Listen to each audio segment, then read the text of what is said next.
Ayun na nga. So ngayong gabi ang pag-uusapan natin, ang ikukuwento ko sa inyo ay yung mga bagay-bagay na inihanda ko nung panahong ako ay nakapasa na bilang isang teacher dito sa United States. Bago ang lahat, ikukuwento ko muna kung paano yung naging proseso ko sa pag-a-apply. Doon sa tatlong paraan na binanggit ko doon sa last video ko, ang paraan na ginamit ko noon ay gumamit kami ng third party na agency dyan sa Pilipinas.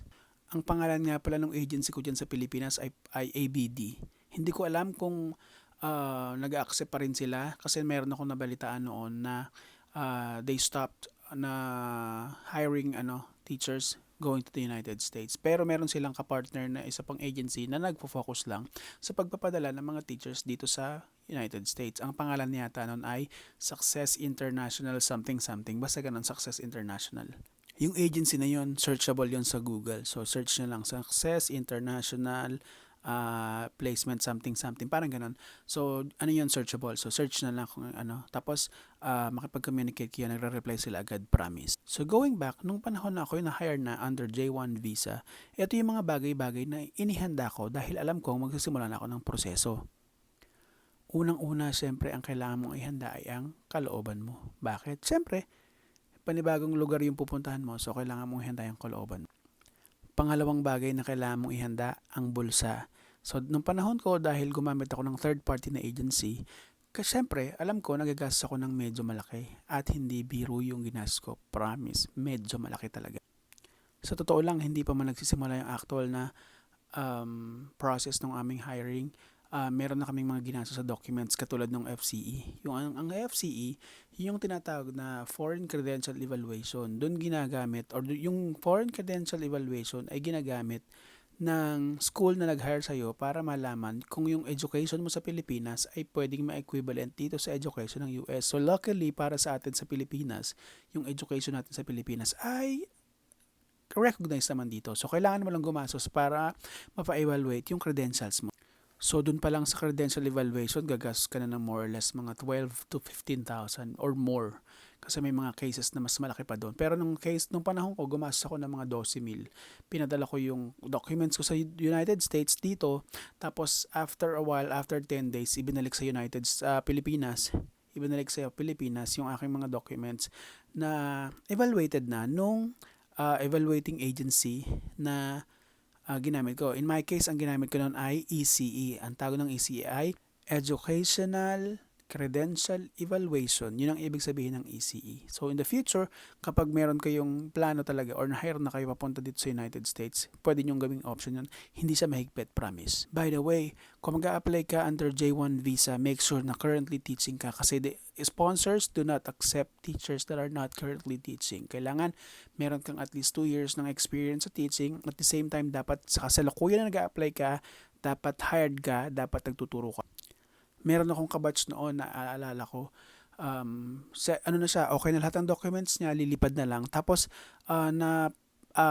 nalaman ng sponsor na hindi siya currently teaching. So, hindi siya nakaalis. Dahil kasi isa sa mga requirements, strict yun. Isa sa mga requirements, dapat currently teaching ka sa Pilipinas. Alam niyo, ang advantage lang nung ginawa namin dati na pagpasok sa third party agency, hindi kami nahirapan humanap ng school. Kasi sila yung naghahanap.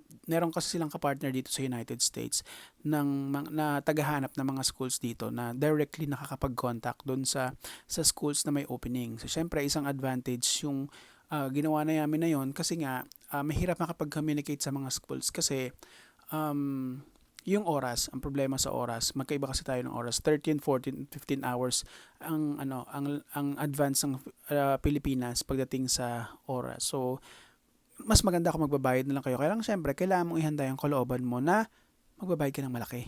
As in, malaki. Promise, malaki. So ayun, nung panahon ko, ang daming documents na hiningi pero nalaman ko yung mga documents naman na yun, may mga iba doon na hiningi sa amin pero hindi naman kinailangan sa school. Basically, ang kailangan lang talaga ay credential evaluation, yung certificate of employment mo para malaman na currently teaching ka, then yung iyong mga resume, kailangan resume nila kasi titignan nyo ng Department of Education ng state na pagtuturuan mo kasi sila yung magla-license sa'yo. Tapos ayun, marami pang iba't ibang mga documents pero syempre depende na lang 'yun sa sponsor or sa agency kung gagayahin niyo yung ginawa ko na kumuha ng third party na agency. Depende na lang 'yun sa agency kung ano pang hihingi nila kasi minsan sila na mismo yung nag-screen. Kaya meron silang mga hinihinging documents na kailangan nilang hingiin para sa inyo. Kailangan nilang ipakita sa mga schools na nanghingi dito. Pero to be honest, may mga pagkakataon na hindi naman talaga kailangan. Pero hinihingi nila as part of their screening process. So, wag na kayo ma-frustrate kasi usually, yung mga hinihingi naman nilang documents ay available naman. Mabibilis naman silang kunin. Kasi syempre, kung currently teaching ka, yung lahat ng mga documents mo, naandyan lang yon. So, tapos madali pa kasi ano lang, mga PDF file lang, ipapascan mo lang. Hindi sila maarte pagdating doon. Kailangan mo lang silang ipasa ng ipascan ng mga documents mo tapos isend mo lang sila through email so hindi masyadong mahirap mag-provide o hindi masyadong maarte pagdating sa mga documents. Ang only thing na talagang ginastusan lang namin talaga ay yung credential evaluation na sinasabi ko kanina na kailangan mong ipadala dito sa United States through FedEx. Nung panahon namin, FedEx yung ginamit ko. So, pagpapadala pa lang, parang gumastos na ako ng mga 2,500. Tapos, yun, worth it naman. Kasi after 10 days, ibibigay naman sa'yo. Nung panahon namin yun. Pero ngayon, ang alam ko, through online na lang.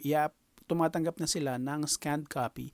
Tapos, i-update ka na nila through email. Iba kasi nung panahon namin na yun, nagbago yung proseso after the pandemic. So, mas pinadali, pero naging mas mahal. Guys, unahan ko na kayo. Pag nag-apply kayo at pag ginaya nyo yung ginawa ko na kumuha ng third party na agency, talagang magastos. Maraming kailangan bayadan. Lahat ng bawat kilos mo, maglalabas ka ng pera. At lalo na kapag paalis ka na kasi meron yung placement fee, may mga program fee silang hinihingi at the same time, yung plane ticket. Wag na wag kakalimutan ng passport. Dapat ang passport ay updated. Remember, once natanggap ka sa isang school dito sa United States under J1 visa in 2 months. In 2 months kasi sa kaso ko noon 1.5 months nakalis ako. So basically in 2 months makakalipad ka. Kaya dapat make sure yung passport mo ay available na din. So yun na lang muna guys. Maraming salamat. Sa susunod na video ulit magdadagdag ako ng additional information about syempre sa hiring dito sa United States. So I'm willing to help kung meron kayong mga tanong, mag-comment lang, mag-chat lang kayo sa akin. I can help you guys. Kasi meron na rin ako mga ilan na paalis noon, na palakad, na natulungan ko na naman kahit paano, tapos libre pa.